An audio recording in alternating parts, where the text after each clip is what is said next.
Dogmeat, come here, boy. Where are you? Oh, there you were. What the heck is this?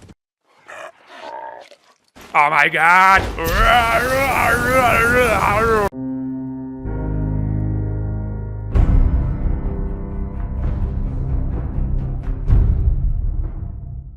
And yet again we embark on our journey to check out the best new mods. This time there is one that will completely change everything. Nah, actually just the females. But first let's talk about those females. There they are, just standing around, doing nothing as usual. But do you see how they stand? It's the alternate female idol animations by QuietPippin. Funnily enough, those animations were fished from the game files and are 100% vanilla. Apparently it's an unused animation. It is very similar to the ones used originally, but it's supposed to be more feminine. But if you feel the need to exaggerate as usual, you can also get the more sexy feminine idol animations by John Connor. This one actually replaces only one of the several idol animations which are being regularly cycled through, as you most likely noticed. So it's actually possible to use both mods together. And yes, that's of course a different caliber. Now this specimen pretty much goes into hardcore posing mode and readies its stundle. See how she does those weird gripping movements with her hand? She is actually controlling the stand that way. But okay, now we shall try and bring all this into motion. Sexy F walking animation, also by John Connor. Oh yes, now we are doing it! This is exactly what a casual, post-apocalyptic stroll is supposed to look like.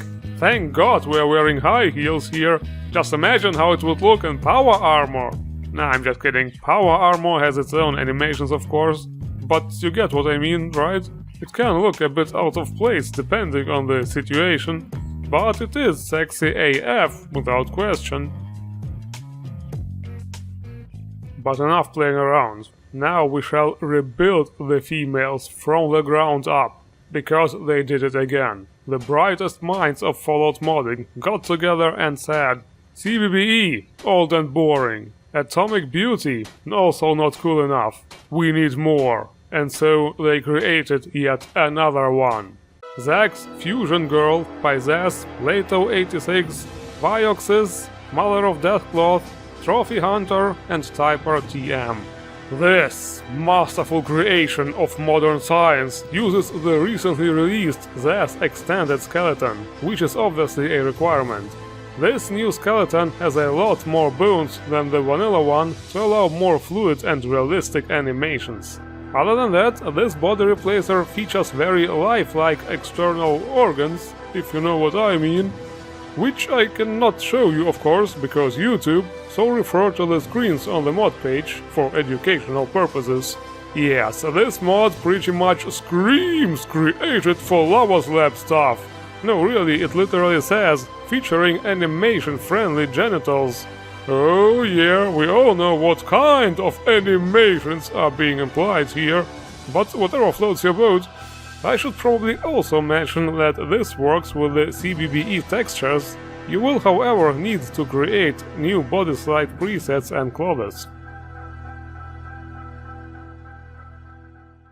Well, females are always nice, of course, but there is work to do. We need resources to survive, and we certainly won't go through dumpsters like some hobos. No thanks, Bethesda. We are going to do some basic mining by LH. This mod adds all kinds of mineable ores all around the Commonwealth. You don't even need a pickaxe like in Skyrim, just approach them and activate. You can also mine as much as you want, they won't deplete. But the mining will exhaust you and you won't be able to sprint for 10 minutes. Some of the ores are more valuable than others and you can only find those in specific locations. To actually process the ore, you can either use the smelter at the Sorgus Ironworks or build your own one in the settlement menu. For this one, you will also need wood to generate the heat for the smelting.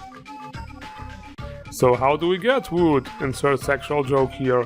For that, the next mod comes into play. Harvest trees, also by LH.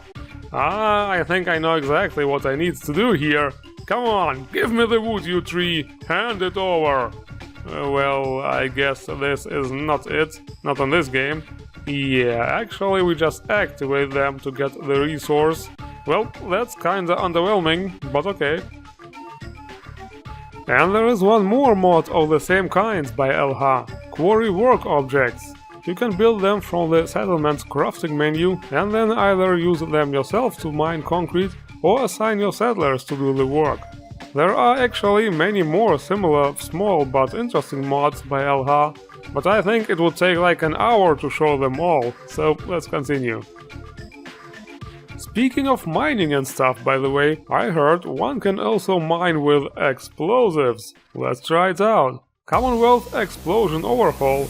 This is another sound replacer by bluechipmunk 1225. Let's see what our ears think about this kind of immersive noise.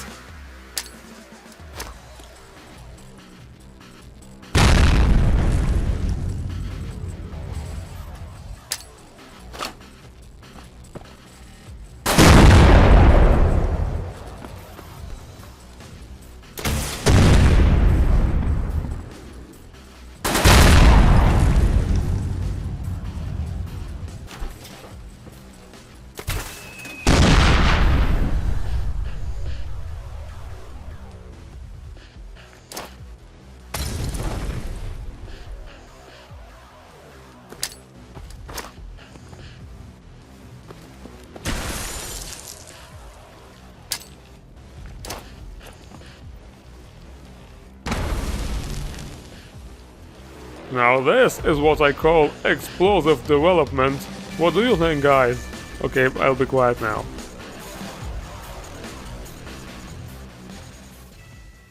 It looks like there are no new weapons this time, but instead some extra thick and juicy armor mods. Nano Suit by Nevermind43. Hell yeah, Crisis! Absolutely love those games. Some people say it was just a benchmark test to show off what PCs could do, but I think the story and gameplay were outstanding too for that time. This here looks like it's based on the design of the second Nano Suit from the second and third game. I'm just so glad it's also available for males, because on the mods page there were only female screenshots. And there are also some nice camo skins available for the suits. The next one is Valerian Armor by N7R. This one is for females only, but it's still an incredible armor. The model has an incredibly high attention to detail, very detailed and true to the original. Yeah, Valerian, it was a pretty cool movie, but the book was better. Yeah, right, you know those people who just have to say this kind of crap after every movie. Bitch, there was no book to Sharknado 3. And yes, Valerian is also actually based on comic books, for the record. But anyway, there are different colors, glow colors for the glowy parts, and also worn textures available for that suit. And now, after armors with glowing lights, are you ready for the ultimate stealth experience? Guile Suit, just kidding, it's Ghillie Suit of course, by GameDev 1995. And this stuff is so stealthy it will make your eyes pop out, if you know what I mean. So, first of all there are those fatigues and hat, both highly customizable. You can change the camo patterns, the patch on the arm and also the overall look of this outfit. Then there is the actual Ghillie Suit and hat. Those leafy items can be equipped on top of the fatigues and are also highly customizable. You can pretty much turn yourself into a walking bush if you desire. Then there is also a cool weapon bag to wear on the back, and even it gets its own camouflage cover. But the most important part is of course the weapon, and for that you can also equip some leafy covers as well, using the weapon workbench. Now we are almost done. In case you don't want to cover up your face and want to go all commando, this mod also comes with a wide variety of very stealthy face paints. And that's it, we are ready. Happy hunting and may you be the last thing they never saw. Alright, such awesome gear requires a field test. Let's go get Dogmeat and see what we can do. Holy shit, it seems while I was gone, Dogmeat mutated into a Borderlands Skag by Shadowliger. Is everything alright there, buddy? I mean, he sure looks different, but I think I know a good way to test if he is still a good boy. That's right, this is definitely my doggo. Let's go, boy. But before we go exploring, there is another, a bit different kind of animal we need to check out. Driveables of the Commonwealth, GrownUp Buttercup by Shadowliger, blah blah de blah blah, and TSA team. As a requirement to get this, you have to complete the vanilla quest for Arlen Glass, the toy maker ghoul in this log, and also give him his daughter's holotape. And this was a somewhat poor decision, because this quest can be buggy. Had to try it on different characters until it worked. Anyway, the horse itself and those two crafting stations can be then built in the settlement menu. The crafting stations are there to make cool equipable accessories for the Buttercup. You can interact with it to get to the equipment menu and also the follower options. Okay, I have to say, missing textures aside, this is actually really cool. I mean, look at it, this is like Clash of the Titans on Cyberpunk! And with lasers apparently, even better. Yeah, I was wondering where those equipable weapons go, but yeah, modding at its finest, that's for sure.